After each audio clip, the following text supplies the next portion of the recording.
In today's tech video, we're going to be talking about the Samsung QLED TV, the QLED series. We're going to talk about two models, the Q80R and the Q80T. See how they compare with each other and which one is better for you.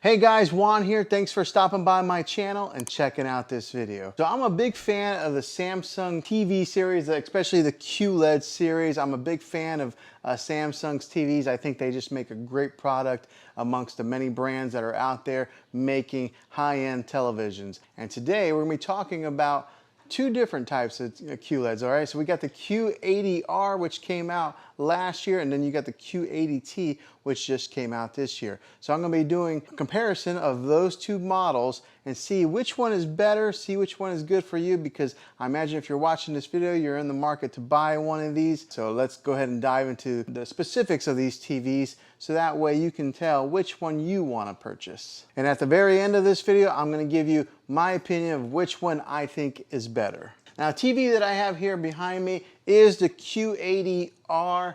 It's been a great TV for the length of time that I've owned this thing. I'm coming up on a year now, but I'm going to talk about how both models are pretty similar. I mean, they haven't done a whole lot of changes when they updated from the R to the T. We're going to talk about the sizes first. This one here behind me is a 65-inch. It's been a great fit for this particular size room.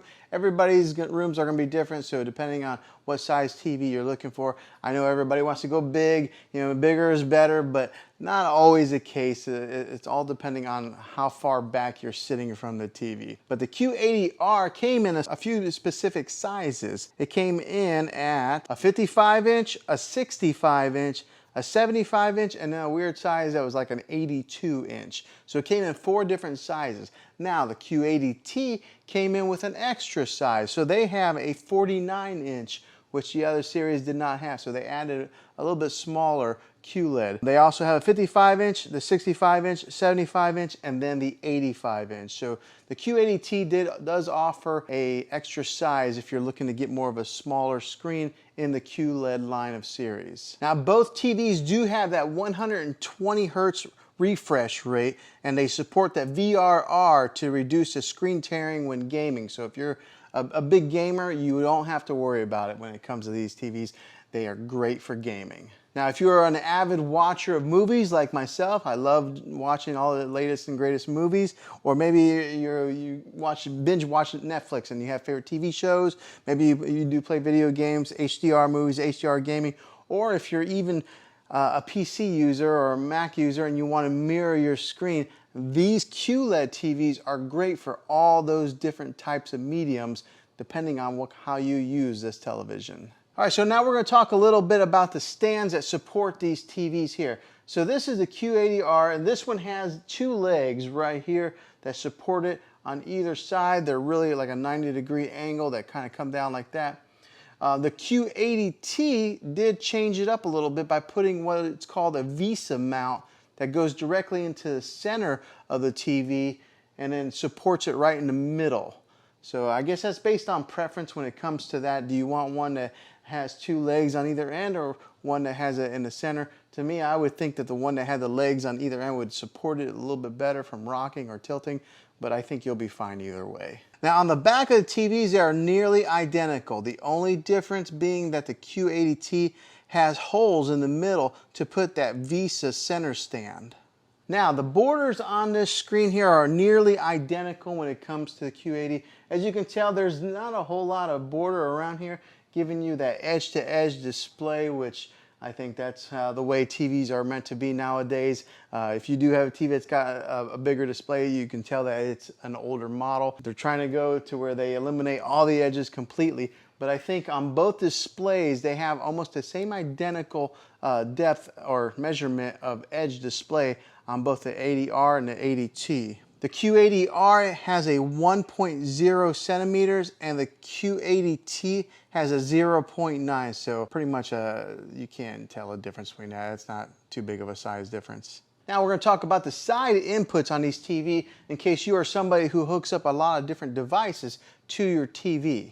Both TVs have 4 HDMI inputs. Both have 2 USB inputs. Both have a digital optical cable in case you're wanting to hook up a sound bar or something to it. And they both have a tuner where you can hook up your cable TV or maybe a TV antenna. And then both have the Ethernet cable port. Now both TVs have that great local dimming technology that Samsung makes that auto dims with the particular amount of light that is coming in your room. It just automatically adjusts and dims according to how much light is coming in on the TV.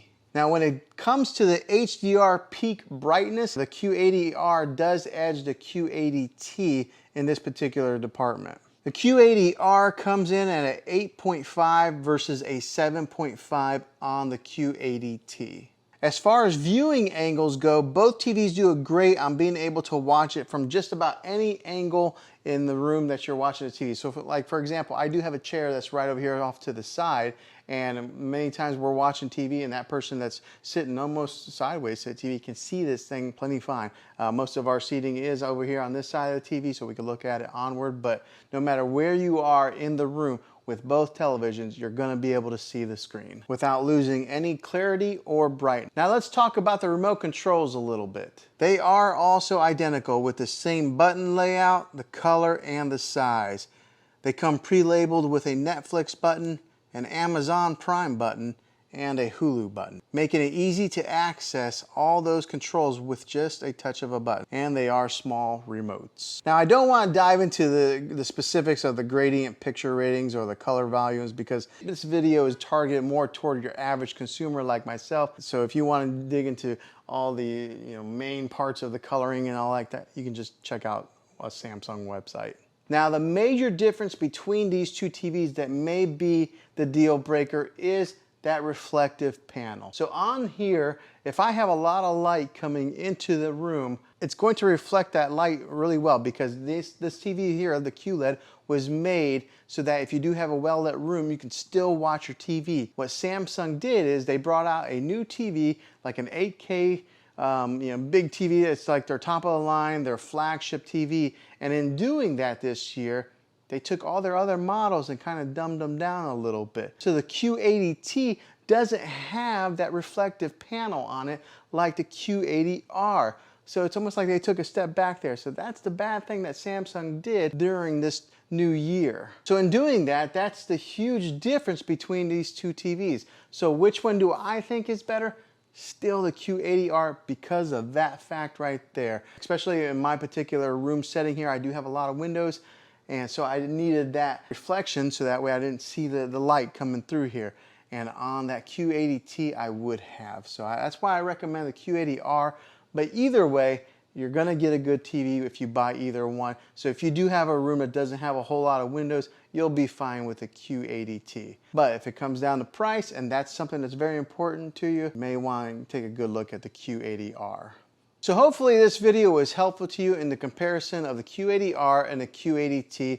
Comment down below, which one do you think is better? Which one are you going to get if you are going to purchase these TVs? I'd love to know. But if this video was helpful to you, go ahead and throw a thumbs up on it. Go ahead and subscribe to my channel. I make tech videos all the time, and I'd love to have you back on the next one. Until then, get out there and be creative.